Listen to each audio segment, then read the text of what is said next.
be a fascinating 15 minutes in prospect. Red lights go on. And out they go, and it's a pretty good start from the second row of the grid there. That's Ryan Yarrow that gets away quite well, and Dan Close. Paul Smith has been beaten to second place. Straight on goes the 43 car of Paul Rogers, and immediately he spins off into the gravel trap in his Spire. That's at the turn into Clervaux corner, so that might need a snatch to recover that one, I suspect. But it was actually Dan Clues that made the best of the starts then. Yesterday's winner leads in his Mattel from Paul Smith in second, and it's the Spire of Ryan Yarrow in third, and we're going to get a change down towards Tower Corner. Are we? Oh, touching there, I think, the two of them, as Paul Smith went through to take the lead. Yeah, so Paul Rogers isn't going to go with the top three today, that is for sure. So a big mistake there from him, but a big aggressive dive down the inside for Paul Smith to take the lead. So our top three from yesterday going away. Colin Chapman is fourth. Bad start for John Cutmore. He's already behind Richard Webb in one of the RLM Cup 200 MKs. And battles there. 77's well up. That's Matt Thomas. He's into the top five now, I think, up ahead of Stephen Dean. But the top three well in front. Can Paul Smith do what he did yesterday and pull clear in the first part? Then he got caught out with slower traffic, and that allowed the others to close in. But we're coming to the end of the first lap. A great job already done by our Marshall team up there at Clairvaux, and they've cleared the car before the leaders are hardly there. Yeah, as they'll come around there, we'll still see yellow flags because the Marshall's just clearing the circuit. But it is Paul Smith then that leads at the end of lap one. Dan Clues in second place, and in third place it's Ryan Yarrow. Quite a gap back then to Colin Chapman in fourth spot, and then he's got a gap as well back to Matt Thomas in fifth, Carlos in sixth, and then Richard Webb, last year's Sports 1000 champion in the Cup 200 cars this year. Half a dozen of those on the grid. He's the best of them at the moment in seventh overall. Yeah, they're very quick off the line because Webb started 12th and he was seventh, I think, by the first corner. He's just been passed by John Cutmore coming out of the chicane, which means that the three Cup 200 cars are together there. You can just see them in the background coming into shot. And we're going to get a challenge for the lead there. Down the inside goes Dave Watson there. So Dave Watson takes the lead of the Cup 200 class now, away from Richard Webb. And yesterday's winner, Matthew Booth, is right in the mix as well. 1.2 seconds was Paul Smith's gap at the end of the first lap, so he really did pull away once he was ahead. But yeah, these front engine cars, got to have front engine cars back out there. But there's lots of tyre smoke possibly in front of these I thought cars. I saw that as well. Let's see if we can work out what's happened in a moment as we get the leaders back down towards the complex. Well, the first three are still there. Colin Chapman's under a lot of pressure from Matt Thomas. Matt Thomas is doing a great job here. Fairly newcomer driver from London, put in a championship regular under pressure now. Johnny McGill's trying to get involved with this battle. As we've got side by side into turn one for second, so we're so much to watch here. Has Ryan Yarrow managed to make a move on Dan Clues? He hasn't. As a battle, Paul Smith is getting away. A gap of 2.4 seconds then. And Paul Smith has gone quicker than he went yesterday Ryan already. Yarrow gets second place though. He's up on the inside of Dan Clues. He just made a small mistake at Hawthorne, so Yarrow has pounced now. And actually Clues has lost quite a lot of time. He's got a problem, hasn't he, I think, Dan Clues? He's slowing as they head down the back straight towards Tower. He's losing ground, and it looks like Dan Clues, his race may well be run. We did have that clash with Paul Smith, didn't he, into Tower? Has that broken a toe link or something like that? Hand in the air, he's out of the race. So he's going to make the cut back, I think. So Chris is down there in the pit lane. Perhaps we might hear from the Mattel team to find out what happened there. So this is the battle now for third place. Can Matt Thomas get himself up onto the podium? He's involved in the battle with Colin Chapman. And he dives up the inside. Super late on the brakes. He locks up into Sonny, but he's gone through ahead. But Colin Chapman's going to fight back as they go into Sonny out there. Wheel to wheel now, these two Spire sports cars. I think they're still side by side, Ian. Oh, and they're rubbing against each other. Wow, great racing this. Thomas is going to have another go into the complex as well. And Chapman is spinning around. Now, was there some contact between the two of them? Possibly there was. Colin Chapman trying to get back onto the circuit. He gets just about enough grip on the grass to do so. But he's now most of the way down the order. And, of course, he was up there in fourth position. Well, what would have been third position with the demise of Dan Clues. Dramatic stuff. Lead gap has come down to 1.9 seconds. A slow lap for Paul Smith there. So we'll have to see what comes to that. Then a big gap back to the new third place man, Matt Thomas. It's side by side in Cup 200. Dave Watson keeps himself up ahead, I think, of Richard Webb, and Matthew Booth right there as well. And Johnny McGill just can't find a way past these cars because they're battling so hard. Yeah, some real quality drivers out there as well. Matthew Booth has been a champion in two different categories. Richard Webb has also been a champion in Sports 1000 Class F a few years ago, the overall champion last year. They're going to go side by side for the lead here. That's Richard Webb up on the inside of Dave Watson this time. Fantastic stuff. There's hopes that there'll be a full-blown one-make category for these cars in the future. Well, if this is the kind of racing they produce, bring it on, I say. Matthew Booth dropped behind Jonathan McGill there into ninth position. But for Richard Webb, it's all over the back of his mate Dave Watson. Flicker flame as they go down a gear into Sunny. Jonathan McGill's got the better view of all as he's right involved in that. It's interesting, isn't it? Because I think Richard Webb has also kept his car in road-going spec as well. You can see it's got the headlamps on it, which Dave Watson's car doesn't have, which probably doesn't help the aero, but he has got through into the class lead as they came down into the complex that time. Yeah, sideways doing it. They've got a group of cars in there now as well, because Ian Hutchinson, who's going well, he's right behind them. Then Colin Chapman recovering. Phil Hutchins, Daniel Ashby as well. And Chapman's got past Hutchinson, I think. And now he's going to have a go getting past Matthew Booth. Lead's gap has gone back out, by the way. It's got out to 2.35 seconds because even though Ryan Yoder did his personal best lap on the race, a 125.65, but and the problem's there for the Sabre as it comes past the pit lane. That's the ex-Tim Hovard car, now in the hands of debutant this weekend, Charlie Sladden. Third place battle developing in front of this group because John Cutmore has caught Matt Thomas. You can see someone's had a lock up down there as well. I think that was Cutmore actually. Richard Webb ahead of Dave Watson, who around the outside goes Jonathan McGill. A lot more downforce in the rear engine cars, of course, than the 7S machines. But there's 1, 2, 3, 4, 5, 6, 7 cars I think involved in this battle as they go off towards Barcroft, and Jonathan McGill is the one who's moving his way through the order, as well as Colin Chapman recovering after that spin he had at the complex a little bit earlier. Of course, the Cup 200 cars have a 1.3 litre Hayabusa engine. It's a 1 litre engine in the main Sports 1000 class, but so they've got quite different characteristics all around these cars. This group of cars heading through the complex once again. So you've now got McGill and the recovering Chapman forging their way through the Cup 200 class cars. I guess they'd just like to try and clear Richard Webb, who's at the front of this group at the moment. Meanwhile, for the lead, the gap has stayed about the same that lap, but Paul Smith has just done a new best lap of the race of 125.08, so quicker than he went yesterday, around about 89 miles an hour average. Into Clairvaux they go, and a big moment over that curb for Watson and Booth, who now got 2 cars between themselves and Richard Webb. Richard Webb won on the road yesterday in the Cup 200 class, but got penalised for track limits, so be conscious of that. He's got McGill and Chapman behind him. They're both going to look for a way past. McGill first, he goes up the inside and finds the gap and gets 6th position in this race, and Colin Chapman, you'd think, might quickly follow him through. See the number plate on the back of Webb's car as well, as Ian pointed out the road specification of that car. And Chapman can't get through just yet. Then a gap back to the Watson and Booth battle, and just behind them is Ian Hutchinson. As I say, he's going really well here today. Then Phil Hutchings, so you've got Hutchinson and Hutchings together, and Daniel Ashby behind as well. And now Colin Chapman looks to go around the outside of Richard Webb. He carries lots of speed round the outside of a sideways Webb, and Colin Chapman goes through into 7th position. Yeah, 5-second penalty now for Carl Austin, who is 5th place, number 44. So that will be for exceeding track limit. So that's the car that's going to be just ahead now. 124.9, Ian, for Ryan Yarrow. So a new fastest lap for the driver in 2nd place. So, but still, Smith's going quickly. But we know the traffic was a key factor yesterday, and that's about to come into play for the remaining 5 minutes.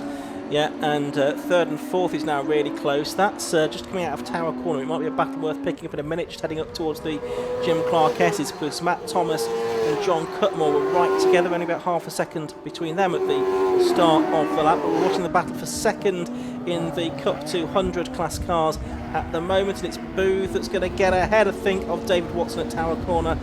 Yes, he does. Top two are nose to tail going into the final corner. So again, traffic has caught out Paul Smith, I think. So the top two are nose to tail as they come out of the final corner. It's Paul Smith ahead, though, still of Ryan Yarrow, but we've definitely got a lead now. Mattel versus Spire.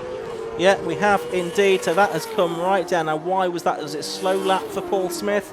The answer is yes, it was a 127.73. So possibly with traffic coming into and play. He's gone there. over the gravelly, and I think it's going to run out wide. He is. Ryan Yarrow's going to get alongside him there. Is he going to get through? No, Paul Smith just cuts back across on the way into the chicane, but the pressure now telling on Paul Smith, and I wonder if he's completely happy with that car. We saw Dan Clues retire. He had a brush with Paul Smith at the beginning of the race.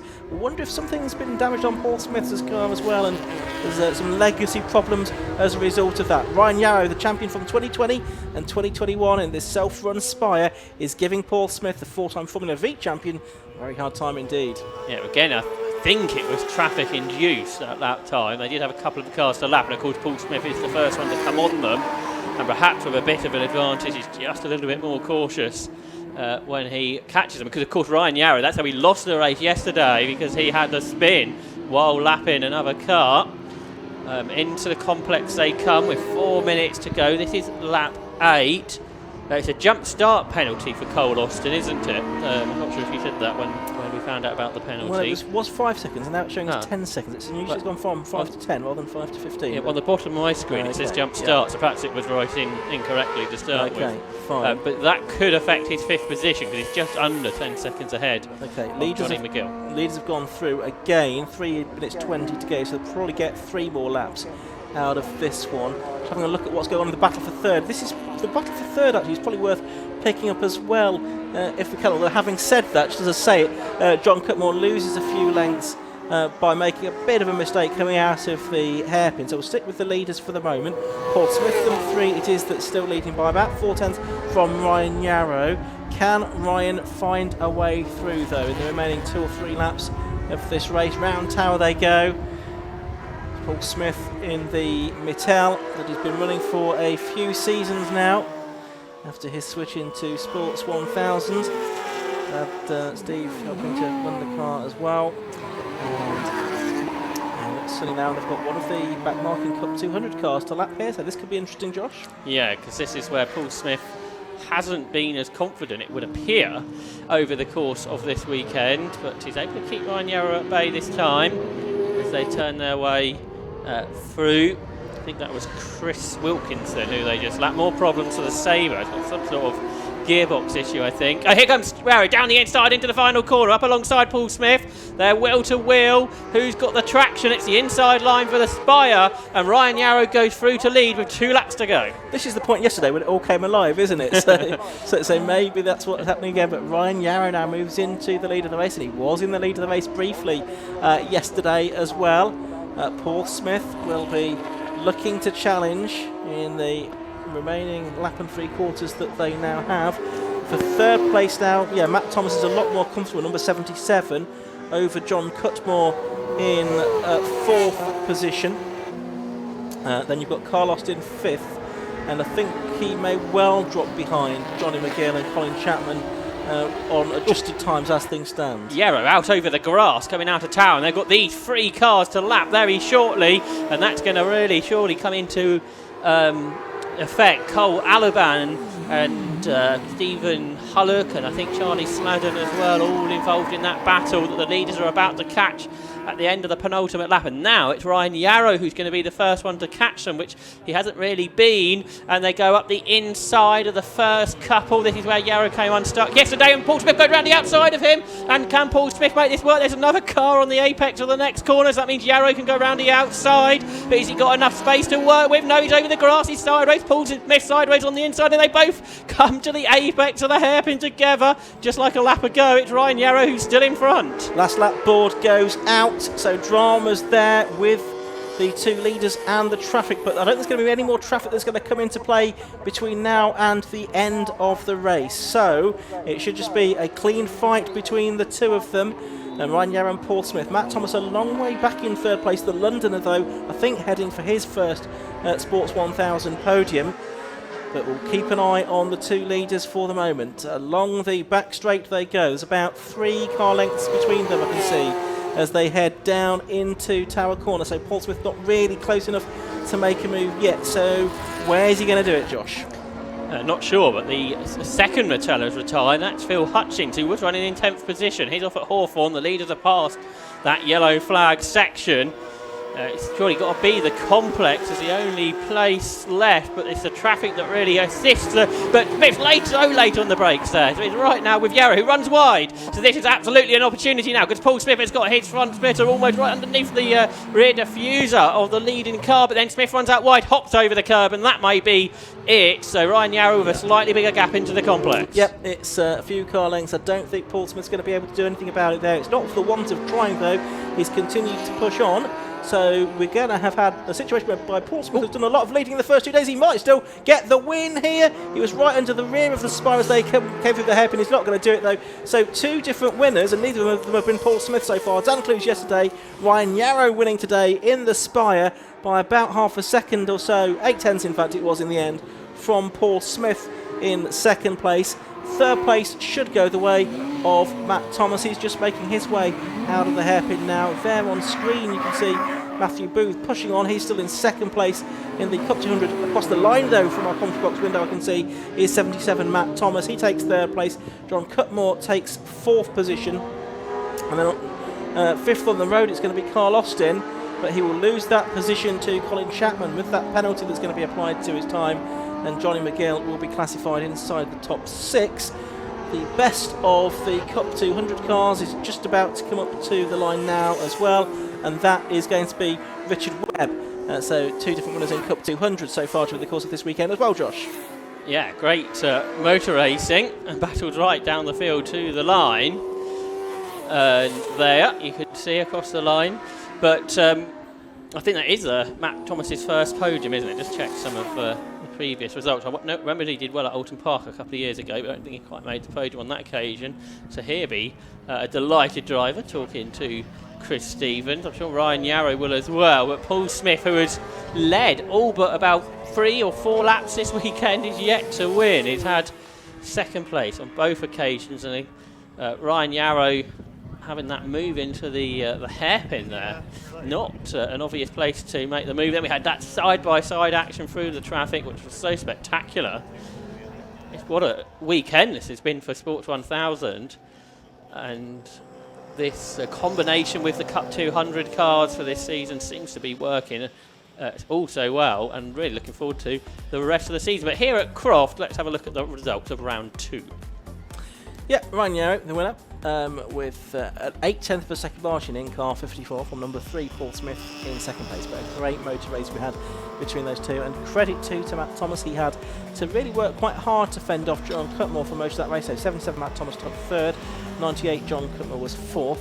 Carl Austin, 5th on the road, 10 seconds will be applied to his time though, so that will drop him to 7th in car 44 behind 63 Colin Chapman and 72 Johnny McGill. Richard Webb will be 8th and winning Cup 200. Ed Collins, good drive from him. He was at the back of the grid after an off yesterday on his birthday. Came through to 9th place in car number 5 today. Matthew Booth, 10th overall, 2nd of the Cup 200 cars in car 65. Then it was 11th number 85, David Watson. Then Daniel Ashby, Ian Hutchinson and Stephen Dean. And what about the rest of the order? We'll have a look at that in a moment. There we go, Carl Alaban, the next of the Cup 200 cars, then Stephen Hollock, Charlie Slatton, Charles Wright, Chris Wilkinson, Chris James and Alex Aloro were lost during the course of it. 2 of the 3 Mattels, Phil Hutchins and Dan Clues, the retirements from that one. Let's head down to the pit lane. Chris Stevens is there. Well, another absolute thriller in the Absolute Alignment Sports 1000 Championship, and this time it was Ryan Yarrow who came out on top. Ryan, that was a heck of a scrap. Yeah, it was hard work. Navigating the back markers whilst trying to race with someone like Paul is just the most difficult thing you can possibly do, really. Massive confidence boost for me, considering off the back of quite a poor run, really, all last season. it sounds daft, but like start to get a bit of kind of imposter syndrome, and I proved to myself that I can do it again against the best that there is. Paul's V champion, rapid, so I'm really, really over the moon with it.